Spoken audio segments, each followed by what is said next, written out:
2015 সালে এই সম্মেলন শুরু হয়েছিল। এটা কত? 2025। 2024-এ হয়নি, 2020 আর 2021-এ হয়নি এই সম্মেলন। শুনছেন আপনি কি বলছি? শুনছেন তো? তো দেখবেন এই দুদিন সম্মেলনের পরে ঘটা করে বিশাল প্রেস কনফারেন্স করবে যে এত হাজার কোটি টাকার বিনিয়োগ আসবে বলেছে। শুনেও ভালো লাগবে। বাস্তব যত বিনিয়োগ হবে বাংলাতে, বাংলার লাভ হবে। আমরা তো চাই প্রচুর টাকা আসুক বাংলাতে, বাংলায় কাজ করুক, বাংলায় শিল্প হোক, তাহলে আমরা বাংলার ছেলেরা বাংলায় কাজ পাবো। বাংলার ছেলে বাংলায় কাজ পেলে উড়িষ্যাতে গিয়ে তাহলে কারো হাতে মার খেতে হবে না।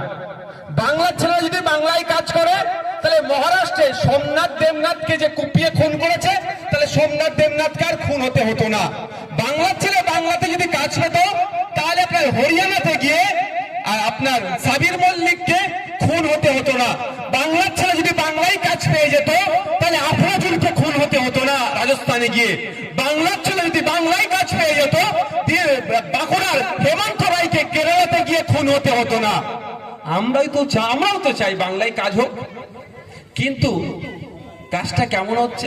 ঘটা করে বলবে কি এত হাজার কোটি টাকা বরাদ্দ হয়েছিল, এত লক্ষ মানুষের কর্মসংস্থান হবে। ভালো কথা, শুনতে ভালো লাগবে, কিন্তু বছর যখন ঘুরে যাবে, নতুন বছরে যখন আবার বিশ্ববঙ্গ শিল্প সম্মেলন হবে, তাহলে কাজ কি হবে? প্রথমে বলে দেওয়া যে গত বছরে এত কোটি টাকার প্রস্তাব এসেছিল, তার মধ্যে এত লক্ষ মানুষের কর্মসংস্থানের কথা ছিল, তার মধ্যে এত কোটি টাকা এসেছে আর এত লক্ষ মানুষ কাজ পেয়েছে। এটাই তো হওয়া উচিত, তাই তো নাকি? বলে দুধে পানি মেশায়, এখন পানিতে দুধ মিশিয়েছে। বুঝতে পেরেছেন? বলে যে দুধে পানি মিশিয়ে দিয়েছে, কিন্তু এখন পানিতে দুধ মিশাচ্ছে। মানে এত বড় গোল দিচ্ছে। কিছু পেটুয়া শিল্পপতি আছে, তাদেরকে হাতে পা হয়তো ধরে বলে আপনি বলে দেন না। আমি ডাক্তারকে যদি বলি এখানে দাঁড়িয়ে বলো আমি সামনে বছরে 100 কোটি টাকা পার্টিতে দান করব, ও আমার ভালোবাসার লোক, ও তো বলে দেবে। দান করলো কি করলো না আপনারা জানেন? একটা উদাহরণ দেব। নলেজ সিটিতে বলেছিল একটা মানুষ 1 কোটি টাকা দেবো, খেয়াল আছে? হ্যাঁ হ্যাঁ, ক টাকা দিয়েছে আপনারা জানেন কি? তারপরে আপনারা তো জানেন না, যখন শুনালেন না 1 কোটি টাকা দেবো, ছবি ফবি তার হয়ে গেল, আমরাও বলে দিলাম স্টেজ থেকে। খোঁজ নিয়েছেন কি? ঘোড়ার ডিম দিয়েছে। হয়তো সে দেবে, 10 বছর টাইম নিয়েছে। 10 বছর বলেছিল তো মনে হয় দিতে পারে, কিন্তু এখনো পর্যন্ত আসেনি, দেয়নি।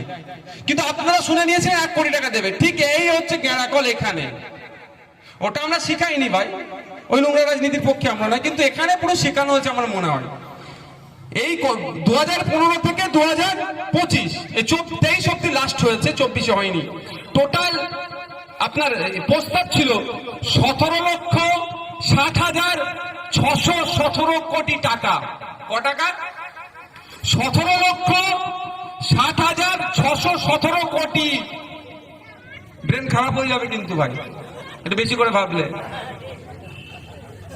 আর বিশ্বাস করুন, আমি ভাববো না বলেই আজকে গুগলে সার্চ করে শুধু লিখেলে পালিয়ে এসছি। আমারও মাথা উঠে যাবে। 17,60,617 কোটি টাকা বাংলায় এই 2015 থেকে ব্যবসা করার জন্য লাগাবে বলেছিল। ভালো কথা, কিন্তু অ্যাকচুয়াল লাগিয়েছে কত টাকা তাহলে আমাদের জানা দরকার। আমার উপরে মমতা ব্যানার্জি রাগ কেন জানেন? তৃণমূলের রাগ কেন? আমি একটু পয়েন্টে কথা বলি, ওদের জয়েন্টে ব্যথা করে। এবার একটু দেওয়ার জানা দরকার কত টাকা লাগালো। মাত্র 63,906 কোটি টাকা, মানে 17 লক্ষ কোটি টাকা হাওয়াতে উড়ে চলে গেল। 17 লক্ষ কোটি টাকার মধ্যখানে আর দেখতে পেলাম না, শুধু শুনলাম।